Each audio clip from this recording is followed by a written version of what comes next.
es aquí donde quiero entrar a un tema que creo que es muy importante en nuestra época, del cual hay mucha confusión, mucha ignorancia también. Es el tema de la batalla cultural, ¿sí? Cuando hago este tipo de cosas y comento acerca de este tipo de circunstancias políticas, sociales, acontecimientos, perdón, políticos, sociales, mucha gente me dice, ¿por qué te metes en eso? Tú eres pastor, tú predica la Biblia, predica el Evangelio. Escucha, yo predico la Biblia y predico el Evangelio y creo que nadie me puede acusar de no hacer eso. Nadie. Tengo cientos probablemente cientos de estudios ahí en el Internet que están versículo por versículo. Ya he expuesto la epístola a los Romanos 3 veces. Estoy exponiendo el Evangelio de Juan, estoy exponiendo el Evangelio de Lucas, estoy enseñando todos los lunes acerca de la familia y el Evangelio. Me reúno todas las semanas con dos, tres, cuatro familias, probablemente personas, para ayudarles a entender el Evangelio, a Cristo, para guiarlos a lo que la palabra de Dios dice. Pero mucha gente, cuando ve a un cristiano, sobre todo a un pastor, hacer este tipo de cosas, dice, ¿por qué hace eso? ¿Por qué se mete en eso? ¿Sí? Es innecesario. Y quiero ahora tocar este tema. Quiero ahora tocar este tema del cristiano y la batalla cultural. ¿Sí? Porque en los comentarios igual hay un montón de gente que me pone, tú predica la palabra, ¿por qué te metes a hablar de política? ¿Sí? Y quiero hablar varias cosas acerca de este tema. Exactamente tengo entre 6 o 7 puntos quizás respecto a este tema del cristiano y la batalla cultural. Lo primero que quiero mencionar es que lamentablemente muchas iglesias están cayendo en lo que yo denomino un espíritu monástico. ¿Qué es un espíritu monástico?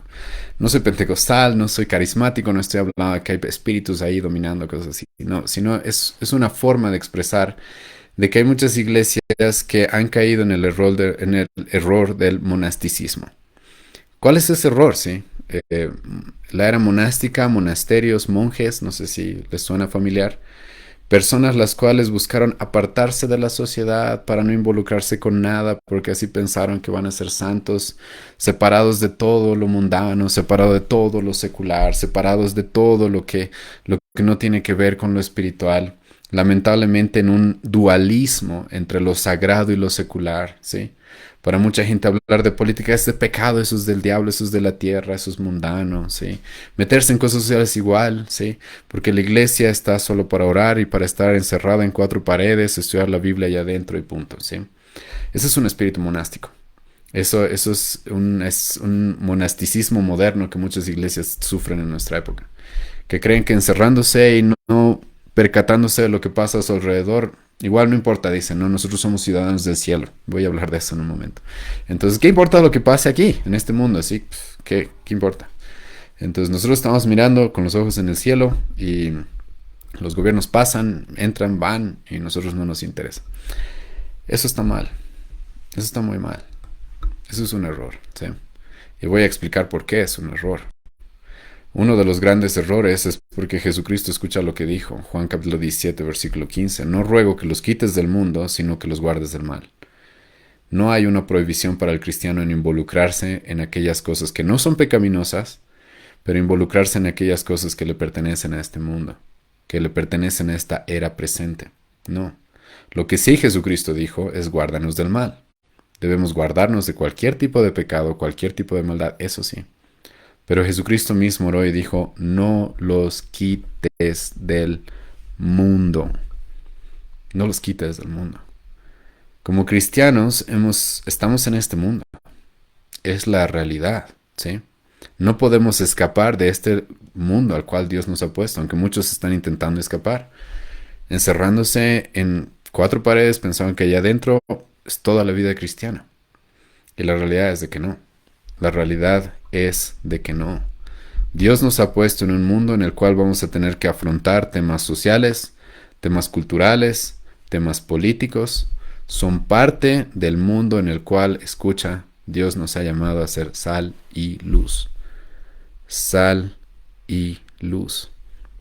Y cuando hablamos de la batalla cultural, este es el segundo punto en este tema, tenemos que definir qué es la cultura y creo que esto nos va a ayudar mucho a entender por qué la iglesia debe estar más bien involucrada en esto.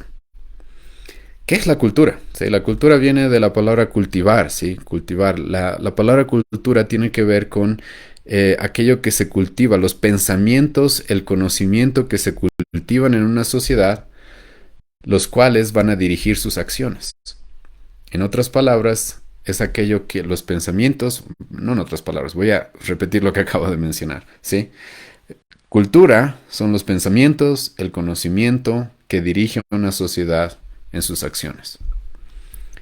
¿Por qué la iglesia no debería estar involucrada en eso? ¿Mm?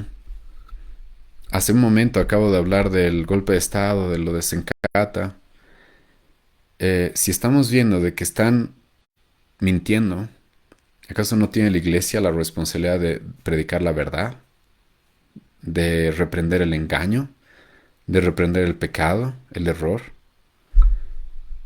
¿Por qué la iglesia no estaría involucrada en el cultivo del pensamiento y el conocimiento de una sociedad? La última vez que leí mi Biblia, 1 Timoteo 3, versículo 15, dice que la iglesia es columna y baluarte de la verdad. Muchos cristianos cometen este error, ven la sociedad y todo lo que hacen es quejarse de cómo están las cosas. Y la pregunta es, ¿qué están haciendo? ¿Qué están haciendo? ¿Sí? Y lamentablemente mucha gente que se cree muy espiritual ha utilizado el evangelio como una excusa para no involucrarse en temas culturales, los cuales, como voy a mencionar en un momento, la Biblia nos demanda que nos involucremos. Una persona me dijo esto: ¿tú por qué no predicas el evangelio? No te metas en estos temas. Y mi respuesta es: la Biblia me manda que haga las dos cosas. ¿Ah? Sí, yo predico el evangelio. Todo el tiempo andamos predicando el evangelio. Y todo el tiempo andamos defendiendo el evangelio. Como menciona, mucha evidencia de que nosotros hacemos eso. Nadie puede acusarnos de que no. Este tipo de videos hago una vez al mes. Predicar la Biblia desde una perspectiva cristocéntrica, a veces hago eso 5 veces por semana. Entonces nadie puede decir que no estamos predicando el evangelio. Pero mucha gente dice: yo predico el evangelio y no me meto en esas cosas. Cuando la Biblia más bien nos llama a las dos cosas. Nos llama a predicar el evangelio y al mismo tiempo a confrontar el error y a buscar el bienestar de nuestra sociedad. Se pueden hacer las dos cosas. Y es incoherente y no es justo que una persona utilice el evangelio para decir: yo no me meto en esas cosas. Porque escucha, el apóstol Pablo se metió en esas cosas.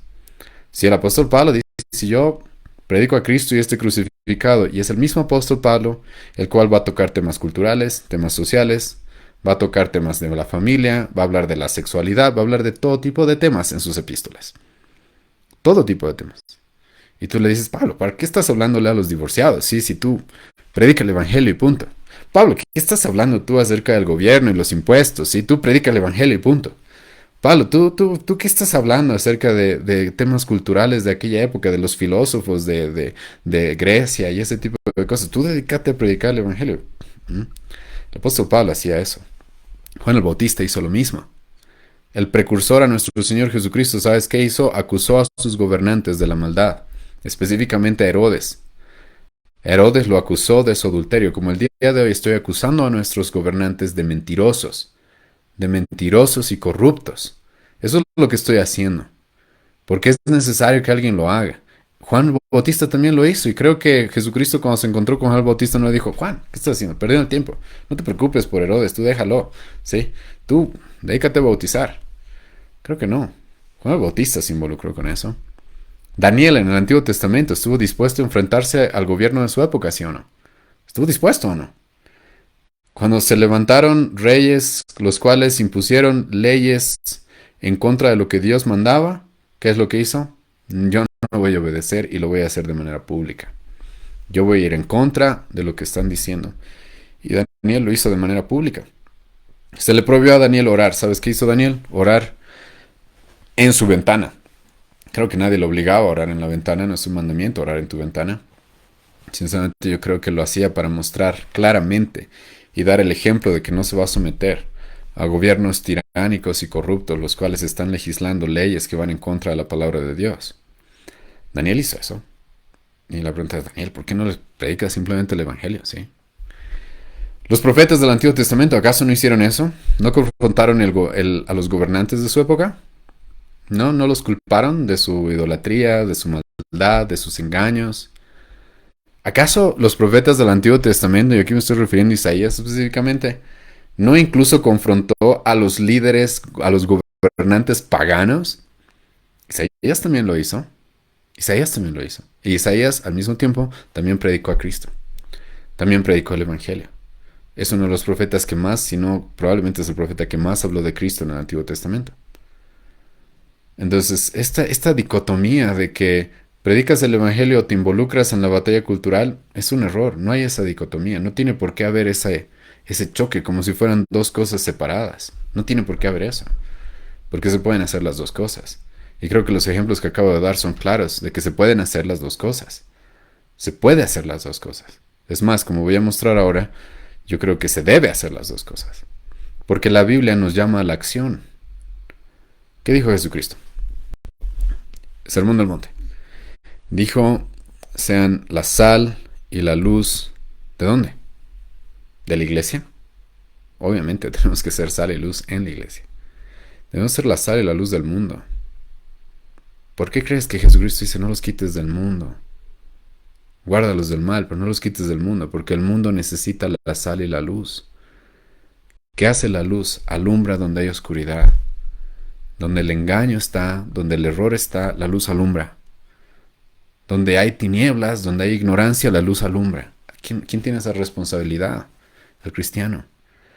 Ahora obviamente nuestro mensaje central es el Evangelio, pero como voy a mencionar más adelante, parte del Evangelio, creo que nadie puede contradecir esto, es confrontar el error, confrontar el pecado, porque ¿quién va a querer a Cristo a menos de que sepa que es pecador? Y para eso se necesita confrontar el error, se necesita confrontar el pecado, la inmoralidad, se necesita confrontar como la corrupción, como Juan el Bautista lo hizo. Y Jesucristo nos mandó a hacer eso, luz, ser luz. Alumbren donde está todo lleno de tinieblas. Las tinieblas representan la ignorancia, las mentiras, el engaño, el error. Escucha, ¿quién más al ver todas estas mentiras y engaños en nuestra sociedad, quiénes son los que deberían elevar la voz y decir algo? Los cristianos, porque yo estoy llamado a ser luz y estoy cumpliendo mi rol ahora, como lo hago todas las veces que estoy predicando en la iglesia, reuniéndome con familias, como ahora hablando de temas sociales, políticos, estoy siendo luz igual. Segundo, Jesucristo nos mandó a hacer sal. ¿Qué hacía la sal en la época de Jesucristo? Evitar que las cosas se pudran. Eso es lo que hacía la sal. Estoy viendo una sociedad que está cada vez yéndose a la inmoralidad, al engaño, a la mentira, al error, a la corrupción, al fraude, al narcotráfico, a las drogas. ¿Y qué voy a hacer? Mi misión es ser sal. Debo hacer algo para evitar que se corrompa de esta manera la sociedad. Es mi responsabilidad como cristiano. La Biblia me llama a actuar. No entiendo por qué hay cristianos que no conectan estas cosas. Se necesita la luz donde hay oscuridad. Se necesita sal donde las cosas se están pudriendo. Y la sociedad está así. La sociedad está así. John Stott es el que dijo: si el mundo está en tinieblas, ¿sabes de quién es culpa? De la luz. Cuando una casa está oscura, John Stott dijo esto, no yo. Cuando una casa está oscura, ¿a quién vas a culpar? ¿A la oscuridad? No, no, no. Vas a culpar a la falta de luz. Tú te vas a preguntar, ¿dónde está la luz? Nuestra sociedad, nuestro mundo está cada vez más en tinieblas. Cada vez más en tinieblas. Y algunos van a decir, es que nosotros estamos esperando el reino de Cristo. Yo estoy esperando el reino de Cristo. Yo soy premilenialista. Yo estoy esperando que Cristo reine en este mundo. Pero aún así voy a cumplir el mandato que Cristo me dio de ser la luz, sal y luz. Y no voy a permitir que mi sociedad, la sociedad donde mis hijos van a vivir, mis nietos van a vivir probablemente, se corrompa y se corrompa y se corrompa más, a llegar al grado del cual ahora está Europa, Estados Unidos, de lo cual vamos a hablar un poco más adelante. Entonces el cristiano tiene una responsabilidad cultural. Este concepto de sal y luz ya nos da esa responsabilidad. Pero por si no es suficiente, porque normalmente no es suficiente para algunos simplemente mostrarles un pasaje explícito, quizás necesitan más. Jeremías capítulo 29, versículo 7. Déjame darte el contexto de este pasaje. El pueblo de Israel está en cautiverio, o va a estar en cautiverio. Jeremías les está profetizando de que una nación pagana, idólatra, corrupta, como Babilonia, los va a llevar en cautiverio a su nación. ¿Sí? Y el profeta Jeremías escucha lo que le dice al pueblo de Israel. Cuando ustedes estén en cautiverio, bajo un gobierno como el de Nabucodonosor, bajo un gobierno pagano, ¿qué tienen que hacer? Escucha. Enciérrense en sus sinagogas y no salgan de ahí y dedíquense a orar. No les dice eso, ¿sí? No le dice eso. Y por si acaso no estoy para nada subestimando la oración. No estoy subestimando la oración para nada. Pero lo que sí voy a alegar es que la gente que utiliza la oración para no hacer, ahí hay una incoherencia. Incluso hay hipocresía.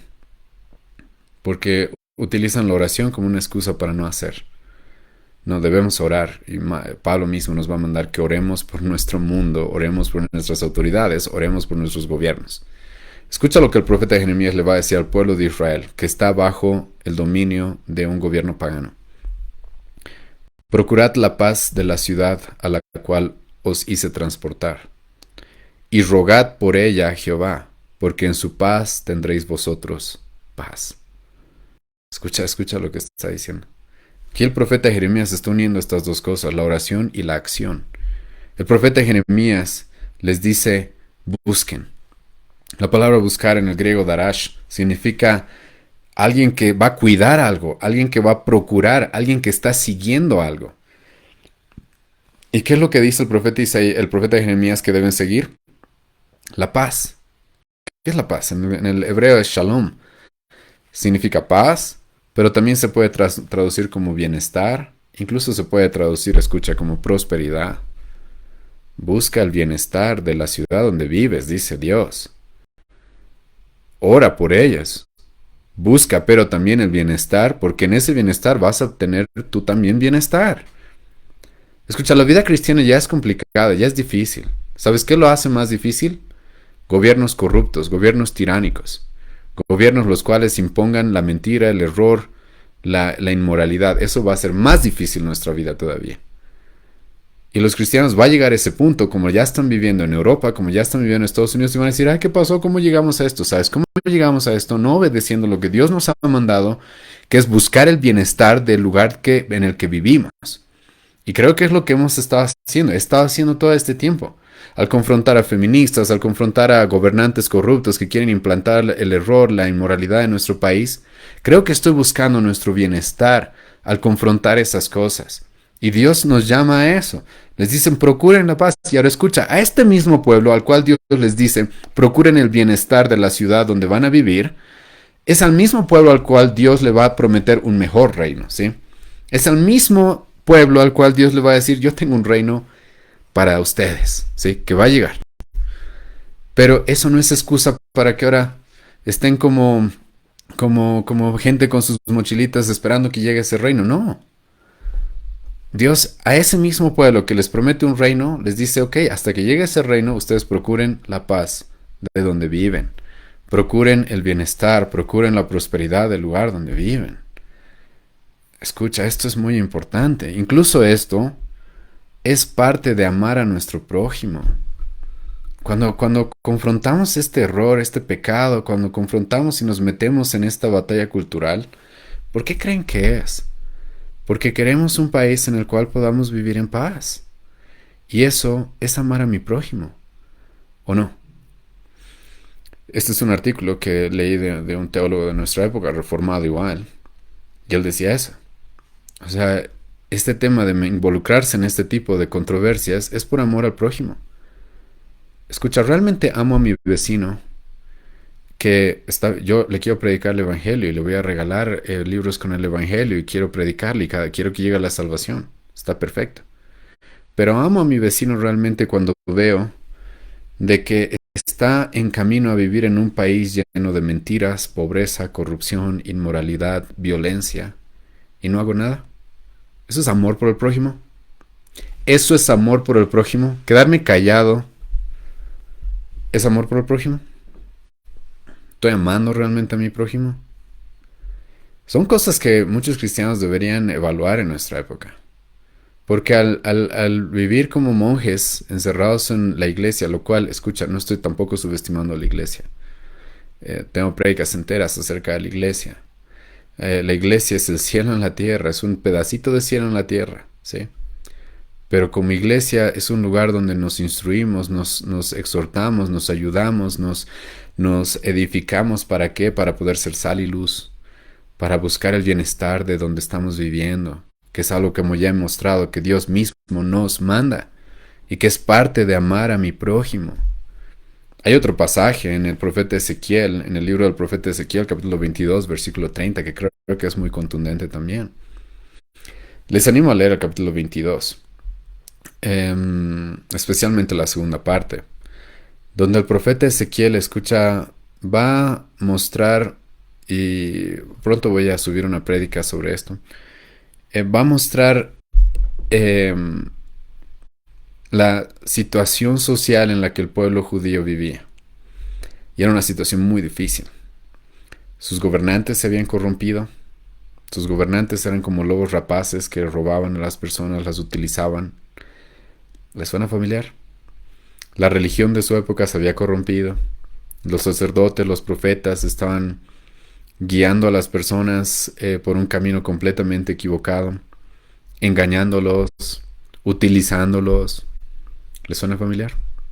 La sociedad, va a decir el profeta Ezequiel, estaba viviendo violencia. Estaban en medio de una generación violenta, una generación que estaba abusando de los unos de los otros. Y Dios dice esto. Dios dice, voy a destruir esta sociedad. Por todo este pecado, por toda esta maldad, lo que se merecen es mi ira, dice Dios. ¿Sí? Pero Dios dice esto. Busqué entre ellos un hombre que hiciese vallado y que se pusiese en la brecha delante de mí a favor de la tierra. Estas dos cosas se combinan acá. Un hombre que hace y un hombre que ora. ¿Qué es esto de hacer vallado? Esto de hacer vallado es un hombre que construya un muro que proteja a la nación, un muro que proteja al pueblo, un hombre que esté dispuesto a levantarse a hacer algo al ver toda esa corrupción, toda esa maldad, todo ese engaño, todas esas mentiras. Dios dice, estoy buscando a ese hombre. Y que también ore por el pueblo, por el bien del pueblo. Dios mismo dice, he buscado a uno de ellos y no ha habido. No ha habido un hombre que cumpla estas dos cosas. Que ore y que haga vallado. Ahora, obviamente sabemos en la escritura de que ese hombre es Cristo, sí. Pero creo que Cristo es mi ejemplo, ¿verdad? Creo que Cristo es el ejemplo que debo seguir. Y la Biblia me llama a la acción. La Biblia me llama a no poder quedarme quieto, callado, en silencio, cuando las cosas están mal a nuestro alrededor. Y como he mencionado, al mismo tiempo que predicamos el Evangelio, igual somos luz y sal en todas partes. Estamos llamados a construir vallado, a ponernos en la brecha, en oración. Estamos llamados a hacer, el buscar el bienestar. Escucha lo que Pablo va a decir, Efesios 5, versículo 11. No participéis de las obras infructuosas de las tinieblas, sino más bien reprendedlas. La palabra reprended significa desenmascaradlas. Significa háganlas visibles para que la gente vea la maldad. No hagan lo mismo que ellos, pero desenmascaren su maldad. Eso es lo que Pablo dice en Efesios 5:11. Eso es lo que el apóstol Pablo mismo dice. Entonces la pregunta, ¿por qué no puedo involucrarme en temas sociales y políticos? A ver, no quiero ser presidente, no quiero ser alcalde, soy pastor. Pero creo que como pastor estoy llamado estoy liderando una iglesia que está llamada a ser columna y baluarte de la verdad. Y escucha, la Biblia nos da verdad de muchas cosas. La principal verdad es Cristo, es el Evangelio. Pero si estudias la Biblia, tú sabes de que el Evangelio está llamado a impactar todo. Y esta es mi pregunta, ¿sí? Mucha gente dice, ¿por qué tú hablas de política? Porque la Biblia habla de política. ¿Por qué hablas de temas sociales? Porque la Biblia habla de temas sociales. ¿Por qué hablas de temas culturales? Porque la Biblia habla de temas culturales. Mi pregunta es, si la Biblia habla de algo, ¿por qué yo no voy a hablar? ¿Por qué me tendría que callar? Es una pregunta sincera. Si la Biblia habla de algo, ¿por qué yo me tendría que callar? Si la Biblia habla de la política, ¿por qué no puedo hablar de política? Tenemos 2 libros de los reyes, Primera y Segunda Crónicas más. Tenemos Deuteronomio 17, Romanos 13. Diferentes pasajes los cuales nos hablan de la conducta del cristiano hacia el gobierno y acerca de qué es lo que Dios espera del gobierno. 2 Samuel capítulo 8, 1 Samuel capítulo 8, entre muchos otros. La Biblia habla de política. Yo no puedo hablar de política. No puedo. No puedo hablar. ¿Dónde se me prohíbe hablar de aquello que la Biblia habla? La Biblia habla de la sexualidad. ¿Puedo hablar de la sexualidad? Sí puedo. La Biblia habla de la familia. La Biblia habla de la economía. La Biblia habla del trabajo. La Biblia incluso, escucha, habla de la obra social hacia los pobres. ¿Cómo debería ser? Entonces, ¿no puedo hablar de esas cosas? ¿No puedo? El Evangelio, la realidad es de que debe impactar todo eso. ¿Y por qué debería callar donde la Biblia no calla? ¿Por qué debería callar en temas que la Biblia no calla? Y la Biblia, al mismo tiempo que nos presenta el Evangelio, el mensaje principal y más importante, nos muestra cómo el Evangelio debe impactar toda mi vida, a tal grado que Pablo mismo dice de que en mí mismo debe haber una batalla cultural. Una batalla, dice Pablo, Romanos 12, versículo 2, en la cual estoy renovando mi mente, cambiando mis pensamientos. ¿Qué es la cultura? ¿Te acuerdas cómo la definimos? La definimos como aquellos pensamientos y conocimientos que se cultivan, que dirigen nuestras acciones. Pablo dice, tú mismo debes estar involucrado en una batalla cultural contigo mismo, porque es necesario que tú quites cosas de tu mente y pongas nuevas cosas para entonces vivir de la manera correcta, para que entonces conozcas la voluntad de Dios. Y escucha, Pablo se ha pasado 11 capítulos, está bien en predicarnos el Evangelio, y luego Pablo dice, ahora es momento de hacer, que el Evangelio impacte todo lo que eres, todo lo que haces. Escucha, esto es muy importante, ¿eh? Porque este tema de la batalla cultural, si bien yo sé que es controversial y muy ignorado por muchas iglesias, no es pecado hacerlo. Ahora, en las formas podemos variar. En las formas, como Romanos 14 nos dice, cuando es tema de preferencias, está bien. Hay gente a la que no le gusta usar las redes sociales, hay gente a la que sí, hay gente a la que irá a marchas, hay gente que no irá a marchas, hay gente que pegará carteles, hay gente que no, solamente hablará en su universidad, en su familia. Está bien, hay diferentes formas en las cuales hay flexibilidad. No le estoy diciendo a todos que abran una página de Facebook y tengan un podcast, aunque si quieren hacerlo bien, lo veo como algo útil. Si no, no estaría haciendo esto. Pero la realidad es de que no es pecado y ya estoy un tanto molesto de que la gente nos acuse de como más o menos estar pecando por involucrarnos en estas cosas. Estoy cumpliendo mi mandato de ser sal y luz. Estoy cumpliendo mi mandato de buscar el bienestar de la sociedad donde Dios me ha puesto. Estoy cumpliendo el mandato de construir un vallado por el bien de este pueblo. Estoy cumpliendo el mandato de reprender las obras de las tinieblas. No estoy pecando al hacer esto. Más bien es mi responsabilidad. E incluso es una necesidad que tienen nuestras iglesias. Escucha, nuestras congregaciones necesitan una cosmovisión bíblica del mundo que los rodea. Eso es lo que nuestras congregaciones necesitan. Conocen el Evangelio, conocen a Cristo, deben conocer cada vez más ese amor, deben profundizar más en ese amor. Pero al mismo tiempo la Biblia nos dice y nos da información de muchos temas muy variados y muy diferentes, los cuales nuestras congregaciones necesitan saber. Hay muchas personas que creen que la Biblia no dice nada respecto a temas de política, temas de sexualidad, temas sociales, temas económicos. Creen que no. La Biblia no habla de eso. Y no saben reaccionar bíblicamente. Eso es algo que hemos vivido justo el 2020, después de toda la controversia del 2019. El 2020, el 2020, después de que Evo Morales renunció, se hicieron elecciones y resulta de que para que no vuelva a llegar el partido del MAS al poder, había uno que estaba muy cerca de poder ganarle, que era Carlos Mesa, ¿sí? El cual es un socialista progresista, igual que los masistas. Tal vez no tan radical y tal vez de un poco más moderado, pero igual es socialista y progresista, igual que ellos.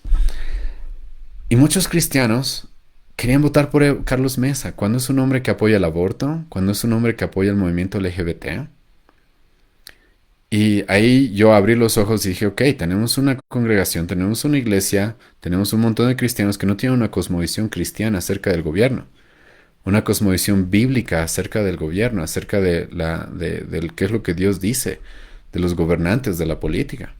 Porque ¿cómo es posible que un cristiano, si sabe realmente cuál es el propósito de Dios para el gobierno, esté dispuesto a votar por alguien que está dispuesto a matar niños en el vientre de su madre. Eso jamás debería pasar. Nuestras congregaciones necesitan eso. Necesitan que alguien les diga cómo actuar, que les muestre con la Biblia qué es lo que hay que hacer en las diferentes circunstancias en las que vivimos. La Biblia habla de todos esos temas y es parte de la educación y la formación y la instrucción. Te recuerdo que la escritura misma dice que la escritura nos hace útiles para toda buena obra. Escucha, esa palabra toda es importante. Toda buena obra. En la familia, en el trabajo, en la sociedad, cuando voy a votar, como ciudadano. Toda buena obra que pueda realizar, escucha lo que dice la Biblia. Dice que la escritura me da información, me da instrucción para hacer eso. Entonces, ¿por qué no puedo hablar de esas cosas? Aparte, escucha bien esto. Cristo está llamado a ser Señor de todo lo que hago, ¿o no? Dime si sí o no. Dime. Cristo no está llamado a ser Señor de cuando yo voto, de Él dirigir mi voto. Cristo no está llamado a dirigir lo que pienso. ¿Qué dice Pablo? 2 Corintios 10, versículo 4 y 5. Sí, nuestra lucha no es contra carne ni sangre, es espiritual. ¿Y cómo luchamos? Haciendo lo que estoy haciendo el día de hoy, derribando argumentos y toda fortaleza que se levanta contra el conocimiento de Cristo, llevando cautivo todo pensamiento a la obediencia de Cristo. Eso hizo el apóstol Pablo. Cristo está llamado a ser Señor de todo lo que somos y lo que hacemos. Y dentro de esta sociedad, la cual Cristo mismo dice que no nos salgamos, sino que nos guardemos del mal, necesitamos saber qué es lo que Cristo quiere de nosotros. Necesitamos saber cuándo Cristo nos manda que confrontemos el error, el pecado, el engaño. Esto de la batalla cultural es algo que simplemente se necesita dentro de nuestras congregaciones. Aquellos que sostenemos una teología reformada, los reformadores, escucha, no estuvieron dispuestos a involucrarse en temas sociales, políticos. Algunos de ellos, como el reformador en Ginebra, le escribió instituciones hablando de todo tipo de temas, obviamente como la centralidad del Evangelio, pero le escribió a los reyes de Francia, a los gobernantes en Francia, al rey de Francia. Lutero estuvo dispuesto a involucrarse. Uno de los grandes reformadores, Zwinglio, murió en una guerra. Y van a decirme que no debemos involucrarnos en temas sociales. Los puritanos tuvieron grandes conflictos con el gobierno de Inglaterra. Los protestantes puritanos fueron los que ayudaron a establecer y fundar la nación de Estados Unidos. Y van a decirme que no tenemos ningún llamado a involucrarnos en esos temas. Ahora yo sé que no todos vamos a tener los mismos dones, no todos vamos a tener las mismas capacidades para involucrarnos en estas cosas. Cada uno lo hará según los dones que Dios le dé, pero no es pecado hacerlo. Y estoy sinceramente llamando al arrepentimiento a aquellos que acusan de pecado y nos ven como pecadores aquellos que nos involucramos en estos temas. Puedes acusarme de pecado si es que estoy siendo negligente con las otras responsabilidades primarias que Dios me ha dado. Mi relación con Él, mi esposa, mi familia, la iglesia. Puedes culparme de pecado si estoy siendo irresponsable con estas cosas, por involucrarme en estos temas sociales, políticos, culturales. Pues si no lo estoy haciendo, estoy cumpliendo simplemente lo que la Biblia me manda que haga, con los dones que Él me ha dado, con las capacidades que Él me ha dado. Y es lo que creo que se espera de todo cristiano, ¿sí? El cristiano debe estar involucrado en la batalla cultural. Sinceramente es una tristeza, es una lástima que los católicos sean los que están liderando mucho de la batalla cultural en Latinoamérica. Católicos, sí, es una tristeza. Muchos de ellos son católicos y lo están haciendo. Pero ¿y dónde están los cristianos? ¿Dónde están aquellos que tienen la sal, la luz, que son sal, que son luz, que tienen la verdad y que deberían sostenerla como un baluarte? ¿Dónde estamos? Tenemos la responsabilidad de hacerlo, ¿sí? Ahora sí, para casi concluir, aunque